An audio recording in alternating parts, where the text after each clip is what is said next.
हम खुद अपने आप में एक सैलाब है, हम खुद अपने आप में तूफान है। जनाब दिनाकरन साहब की जो पार्टी है AMMK से अलायंस हुआ है और तमिलनाडु के इस असेंबली के इलेक्शन में MIM पार्टी इस अलायंस में 3 सीट पर उनके साथ लड़ेगी। एक वानियमबाड़ी, एक कृष्णागिरी और एक शंकरापुरम। और साथ ही साथ हम इस अलायंस का हिस्सा हैं। हम लोग जॉइंटली इलेक्शन कैंपेन करेंगे और हमारी 12 तारीख को चेन्नई में YMCA ग्राउंड्स पर शाम में एक पब्लिक मीटिंग भी होगी। और आज आपको मालूम होगा कि हम लोग इस अलायंस में साथ हैं और हमारी पूरी कोशिश होगी कि तमिलनाडु की पॉलिटिक्स में जो हमेशा DMK लेड अलायंस या ADMK लेड अलायंस होता है, तो एक थर्ड अल्टरनेटिव के तौर पर मुझे यकीन है कि मिस्टर दिनाकरन की लीडरशिप में AMMK या AIMIM और दूसरे जो पार्टीज इस अलायंस में होंगे, हम लोग एक थर्ड अल्टरनेटिव बनकर तमिलनाडु की आवाम के पास जाएंगे। और मुझे यकीन है कि तमिलनाडु की जनता अपनी मोहब्बत से और अपनी आशीर्वाद से जनाब दिनाकरन साहब की पार्टी AMMK को और इस अलायंस में पार्टीज है उनको अपनी दुआओं से नवाजेगी। ये हमारी एक कोशिश होगी। Sir, you have said that you are hoping to they can join this alliance, they will join this alliance, or you are in touch with several other political parties. Can you name them? No, it is better that Mr. Dinakaran, who is the head of AMMK, will speak about which other groups, political parties and organizations are going to be part of this alliance led by him. As far as I know, there are many parties and groups and organizations who are in touch with Mr. Dinakaran. Sir, एक बात कि TTV Dinakaran के साथ type करने में तर्क क्या है और कितने सीट्स वो लड़ रहे हैं? आप तो 3 सीट्स लड़ रहे हैं और क्योंकि अभी शशिकला की पॉलिटिक्स से बाहर हो गए हैं, तो क्या ये बात सही है कि DMK के साथ आप जाना चाहते थे लेकिन वो मॉडर्नाइज नहीं हुआ? और अब दिनाकरन का कितना जो है बोल्ड है सर तमिलनाडु पॉलिटिक्स में, क्योंकि एक सीट पे वो जीते हैं, तो आपके कुछ क्योंकि you are known party all over India, तो उनके साथ क्या दिखा है आपको? नहीं, दिनाकरन साहब, मेरा मानना यह है कि तमिलनाडु में उनका बाई इलेक्शन की जो विक्ट्री थी RK पुरम से, और तमिलनाडु में RK पुरम में एक बहुत ही पॉलिटिकली प्रेस्टिजियस सीट मानी जाती और जिसमें उन्होंने DMK को भी हराया, ADMK रूलिंग पार्टी थी उसको भी उन्होंने शिकस्त दी और खुद कामयाब हुए। और अच्छी मेरे ख्याल से अगर मैं गलत ना कहूँ तो 10,000 वोट से ज्यादा उनको एक बाई इलेक्शन में बहुत बड़ी कामयाबी हुई। और मुझे यकीन है कि दिनाकरन साहब एक पॉलिटिकली श्रूड और एस्ट्यूट पॉलिटिशियन है और उनके साथ हमको जाने से यकीनन MIM पार्टी को भी, उनको भी, और तमिलनाडु सबसे ज्यादा फायदा तमिलनाडु के वोटर्स को होगा, क्योंकि वो लोग अभी ये 2 अलायंसेस जो हैं ट्रेडिशनली DMK ADMK के, उससे वो तंग आ रहे थे कि उनको एक अल्टरनेटिव की जरूरत थी और वो बहुत बड़ा वहाँ पर एक वैक्यूम है और हम कोशिश करेंगे उस पॉलिटिकल वैक्यूम को फिल करने की। और हाँ, सवाल आपका DMK का, तो इस बारे में मैं तफसील से बताऊंगा जब 12 तारीख को हमारी तमिलनाडु की जनता को कि DMK ने किस तरह से हमसे पेश आया, किस तरह से हमसे बर्ताव किया, इस पर मैं तफसील से बताऊंगा 12 तारीख के दिन पब्लिक मीटिंग में। सर, 3 सीट आप लड़ रहे हैं, क्या आप इस चीज़ से सेटिस्फाइड है? और साथ ही साथ क्या आप तमिलनाडु के लोगों में ये MIM लोगों के लिए काम करेगी, ये मैसेज आप कैसे देंगे और आपकी स्ट्रैटेजी क्या रहेगी? देखिए, 5 साल पहले भी हम लोग मेरे ख्याल से 3 या 4 सीट पर ही लड़े थे, तो इस बार भी हम हमारी पार्टी के जो जिम्मेदारान हैं और AIMIM पार्टी के जो यहाँ से ऑब्जर्वर है जनाब तैयब साहब और हमारे तमिलनाडु के प्रेसिडेंट जनाब वकील साहब, जब डीएमके हमारे एएमएम के पार्टी के लीडरशिप से बात किए, तो उस वक्त भी हम लोग सिर्फ यही 3 सीट हम लोग उनको बोले थे। तो हमको यकीन है कि इससे हमारे लिए पार्टी के लिए भी अच्छा होगा और तमिलनाडु के दलित, तमिलनाडु के मुस्लिम माइनॉरिटी, तमिलनाडु के जो वीकर सेक्शंस हैं, हमारी कोशिश होगी कि उनकी एक इंडिपेंडेंट वॉइस हम वहाँ पर बने और यकीनन वहाँ पर एक बहुत बड़ा स्पेस है और उस स्पेस को हम पूरी कोशिश करेंगे फिल करने के लिए, क्योंकि जितने भी ट्रेडिशनल जो अलायंसेस हो रहे हैं उसमें कोई लीडरशिप बनती नहीं है माइनॉरिटीज़ की ख़ास तौर से। तो सिर्फ उनकी ज़बान पर किसी का बी फॉर्म होता, किसी का ए फॉर्म होता। हमारी कोशिश होगी कि एक वायबल तरीके से हम लोग वहाँ पर इस वैक्यूम को फिल कर सकें। सर, आप तमिलनाडु में डीएमके से पहले बातचीत चल रही थी, वो किन्हीं वजहों से नहीं पूरी हो पाई। बंगाल में भी चल रहा था, तो एक आपको ऐसा लगता है कि एक ऐसा पॉलिटिकल वो नेक्सस काम कर रहा है या ऐसे लोग काम कर रहे हैं जहाँ जहाँ आपके जिस सूबे में स्ट्रॉन्ग स्टेक होल्डर्स के साथ आपकी बात चल रही है उसको डाइल्यूट कर दिया जा रहा है, उसको एक तरह से खराब कर दिया जा रहा है। तो क्या आपको लग रहा है कि मौजूदा पॉलिटिक्स में आपको कुछ लोग, कुछ सियासी धड़ा आपको अछूत की तरफ बिहेव कर रहा है? नहीं, ये तो बिल्कुल सही है कि भारत की पॉलिटिक्स में बड़ी अनफॉर्चुनेट बात है कि हर कोई ये समझता है कि एआईएमआईएम एक अनटचेबल पार्टी है। एआईएमआईएम से अगर अलायंस छोड़ी अगर बातचीत भी करेंगे तो हमारा मेजॉरिटी कम्युनिटी का वोट हमसे भाग जाएगा। और ये ज़्यादातर जो अपने आप को जो पार्टीज जो सेकुलर कहती हैं उनको लगता है। दूसरा ये है कि उनको एक फीलिंग ऑफ इनसिक्योरिटी है कि स्पेशली मुस्लिम माइनॉरिटी का जो यूथ है वो काफ़ी एमआईएम से जुड़ रहा है, जुड़ा हुआ है, क्योंकि उसके होप्स, एस्पिरेशंस, उसमें एक चर्निंग है। वो ये चाहता है कि भाई हमारी एक पॉलिटिकल वॉइस हो, हमारी भी एक पॉलिटिकल लीडरशिप हो। वो तंग आ चुका है इन सेकुलर पार्टीज़ को वोट देते देते, और वो इन पार्टीज़ में जो लीडरशिप है उसको मानने को तैयार नहीं है।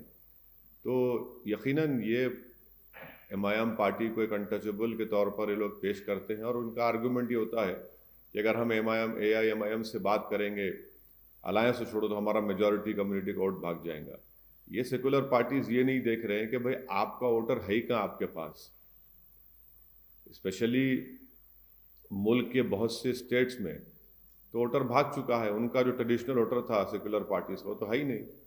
तो अब इसीलिए थोड़ा वो लोग इनसिक्योर फील करते हैं और हमारे को कोशिश करते हैं कि हमसे बातचीत ना हो और इस तरह के इल्ज़ामात लगाते हैं। मगर ये चलता है पॉलिटिक्स में। हम अब मेहनत करेंगे, और अच्छी बात भी हमारे लिए भी, हमारे पार्टी के मेंबर्स के लिए भी एक ऑब्जेक्टिव है कि हम अपने बलबूते पर मेहनत करके अपना नाम और मुकाम पैदा करेंगे, और जब वो हो जाएगा तो जब हालात और बदल जाएंगे।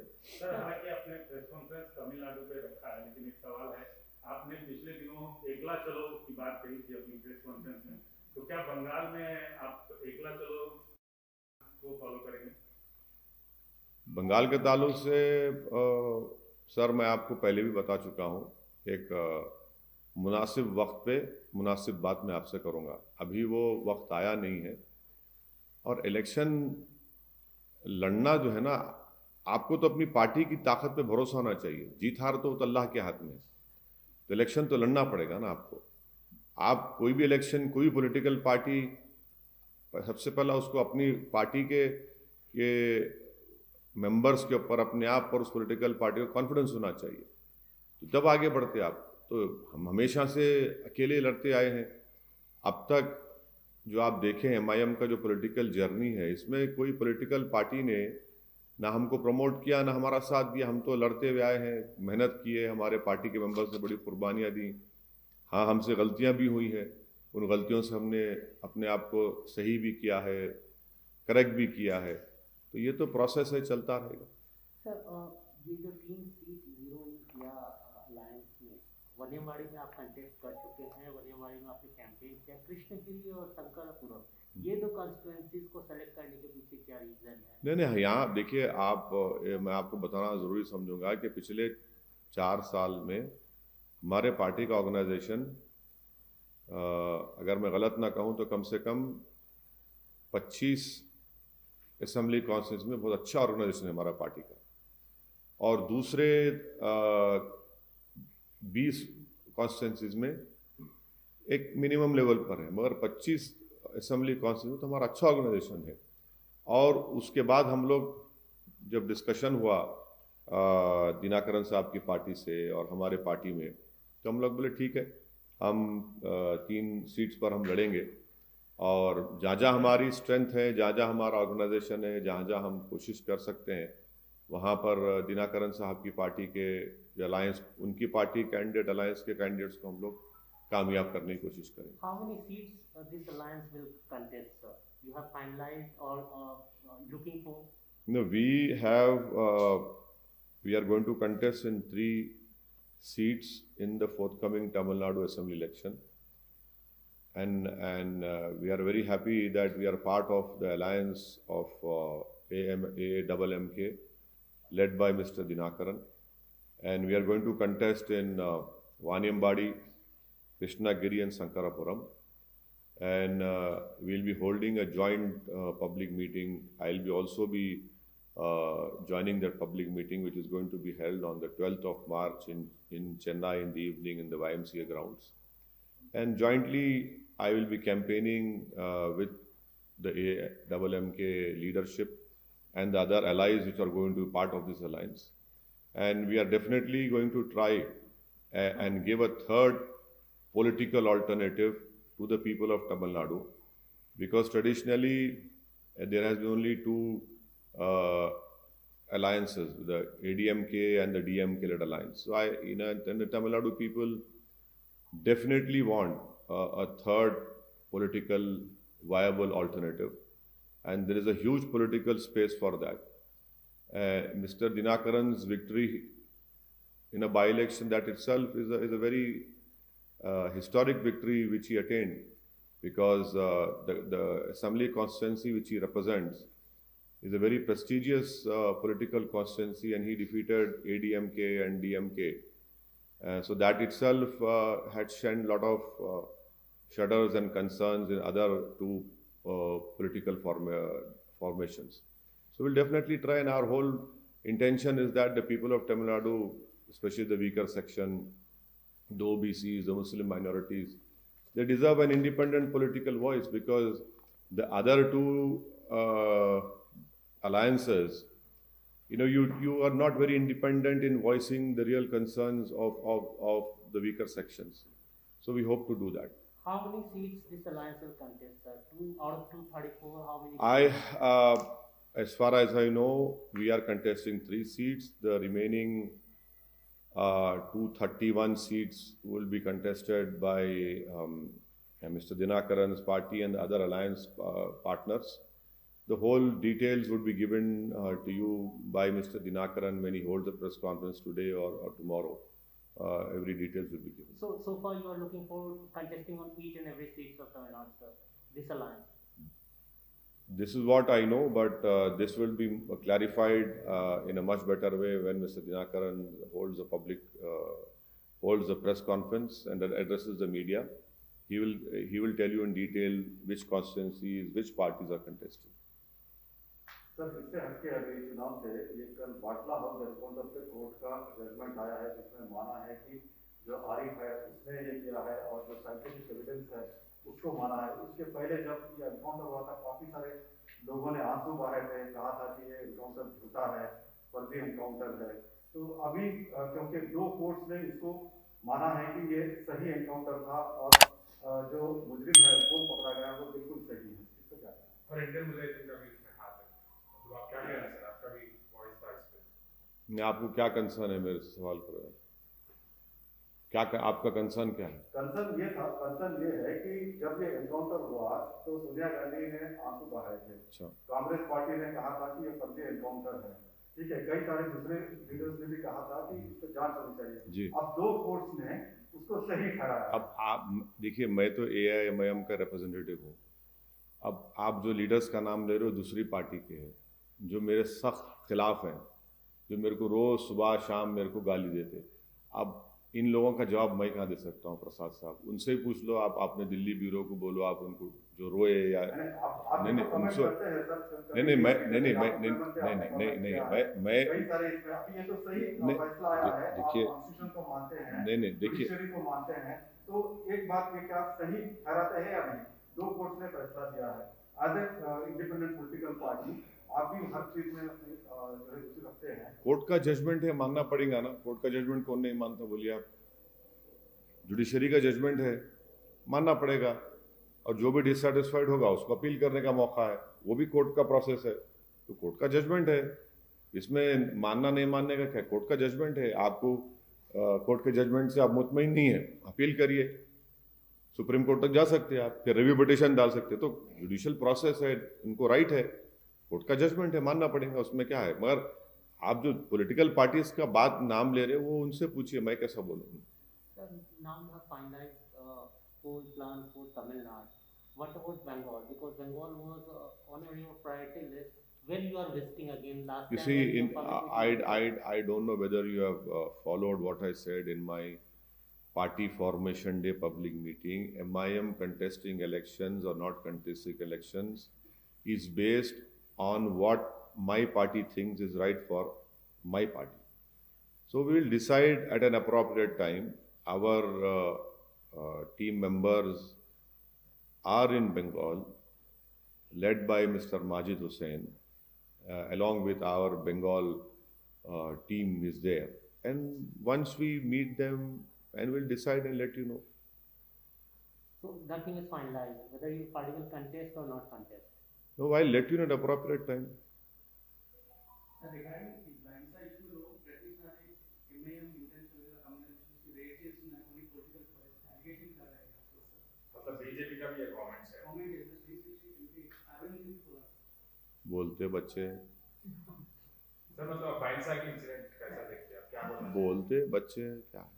नहीं सर, आपके पॉइंट से कैसा देखते हैं? मतलब हाँ। आप तो अपील करते रहे कि नहीं होना चाहिए। हाँ बिल्कुल, क्यों नहीं करेंगे भाई, हमेशा अपील करें, हमेशा अपील करें कि अमन रहना, पीस रहना। हम तो तेलंगाना गवर्नमेंट को मैं पहले ही बोल चुका हूँ, तेलंगाना गवर्नमेंट के लीडरशिप को बोल चुका हूँ कि old Nizamabad district, old Adilabad district में पूरी तवज्जो लेने की ज़रूरत है वहाँ पर। कि ऑलरेडी मैं ऑन रिकॉर्ड बोल चुका हूँ सबको, कहीं पर भी ब्रीच ऑफ पीस नहीं होना चाहिए, कहीं पर भी वायलेंस नहीं होना चाहिए। ये अच्छा नहीं है। तेलंगाना, ये भैंसा के रिसेंट 2 इंसिडेंट्स को छोड़कर ओवरऑल तेलंगाना बड़ा पीसफुल रहा है, बावजूद इसके कि कम्युनल और फैशिस्ट फोर्सेस जो है वो प्रोवोकेशन करते रहते हैं, मगर ओवरऑल पीस रहा है। तो पीस को और स्ट्रेंथन करने की ज़रूरत है। और यकीनन मैं उम्मीद करता हूँ कि भैंसा हो या तेलंगाना हो, वहाँ पर अमन रहेगा और अमन और मजबूत होगा। कर्नाटक के होम मिनिस्टर ने सर अभी कहा है कि गवर्नमेंट सोच रही है एक ऐसे कानून का जो ये malicious अटैक एंड जो फेक कैंपेन या ब्लैकमेलिंग काइंड ऑफ इंसिडेंट्स हो रहे हैं पब्लिक रिप्रेजेंटेटिव के खिलाफ, उसके खिलाफ एक कानून बनाने की वो लोग तैयारी कर रहे हैं कि ऐसा कानून लेके आया जाए कि इस तरीके के फेक और blackmailing kind of activity public servant से रिलेटेड ना हो। आप बोलिए, आप मीडिया में रह के आप बर्दाश्त करेंगे इसको? क्या मतलब ब्लैकमेलिंग का? ब्लैकमेलिंग का मतलब क्या है? आप अपनी जिंदगी जो है गंदगी में गुजारेंगे, बदकिरदारी में गुजारेंगे, एक्सप्लॉयटेशन करेंगे कमजोरों का, और जब आपकी गंदगी और बुराई आवाम में आ जाती है तो आप उसको बोलते कि नहीं दिखाना। वो कौन क्या अपने घर में कर रहा मेरे को उससे मतलब नहीं है, वो आप क्या करते आपका राइट है वो। बट अगर जब कोई आपके ही पॉलिटिकल अपोनेंट्स आपके वो निकाल देते हैं वो तमाम चीज़ों को, तो फिर उस पर क्या बोलेंगे आप? आप बोल रहे ब्लैकमेलिंग नहीं करना, फिर आप बीफ के ऊपर कानून क्यों बनाए? ये क्या बात है भाई? आप मैं क्या खाना खाऊंगा आपको उसकी फिक्र क्यों है? करीब पूरी खुरेश कम्युनिटी जो है, जिनका प्रोफेशन ही खुद ये है, उनको बर्बाद कर दिया पूरे कर्नाटका में। और आपके एमएलएस की जब बात आ रही है तो आप बोल रहे हैं, क्या बोल रहे हैं? ब्लैकमेलिंग का कानून बनाएंगे। फिर मैं जो खाना चाह रहा हूँ, ठीक है, काउ स्लॉटर एक्ट है, मानते हो, लॉ है, मगर ये दूसरा जो उस पर क्यों बंद कर दिया? पूरी इंडस्ट्री बर्बाद कर दिए। दलित, गरीब जो मुसलमान हैं, जो गरीब लोग हैं, पूरा प्रोफेशन है उनका। अपनी जहां बात आ रही, अपनी चमड़ी को बचाने की बात आ रही, तो ब्लैकमेलिंग हो जाता है। आपकी कलरफुल लाइफ पब्लिक में आ रही तो आप परेशान हो जा रहे हैं। आप कलरफुल क्यों लीड करते हैं भाई? ब्लैक एंड व्हाइट लीड करिए ना। मगर अपनी, आपकी इंटेग्रिटी, आपकी अनपॉपुलैरिटी को आप बचाने के लिए लॉ बना रहे, मगर वो जो गरीब जो भूखा मर रहा है आपके लॉ से कर्नाटका में, उसकी कोई फिक्र नहीं है इनको। तो इससे मालूम हो रहा है कि कितना ये लोग लॉ बनाते सिर्फ अपने सेल्फ सेंटर्ड आइडियोलॉजीज के ऊपर, अपने आप को प्रोटेक्ट करने के लिए, अपने इमेज को प्रोटेक्ट करने के लिए। वो सीडी कौन निकाले, क्या निकाले, मेरे को नहीं मालूम। वो तो बीजेपी खुद अपने पार्टी में एक बना लेना सेल, और फिर उनके ही क्या 6-7 एमएलए कोर्ट को चले गए कि मीडिया रिपोर्ट नहीं करना। अब मीडिया भी तो कुछ बोलना ना। हाउ कैन मीडिया टॉलरेट कर रहे हैं आप ऐसा? आप लोग का कुछ बोल रहे ही नहीं, आप लोग तो खुश है, चलो हमारे को रोक दे रहे। अरे भाई, आपका काम तो रिपोर्टिंग करना है ना।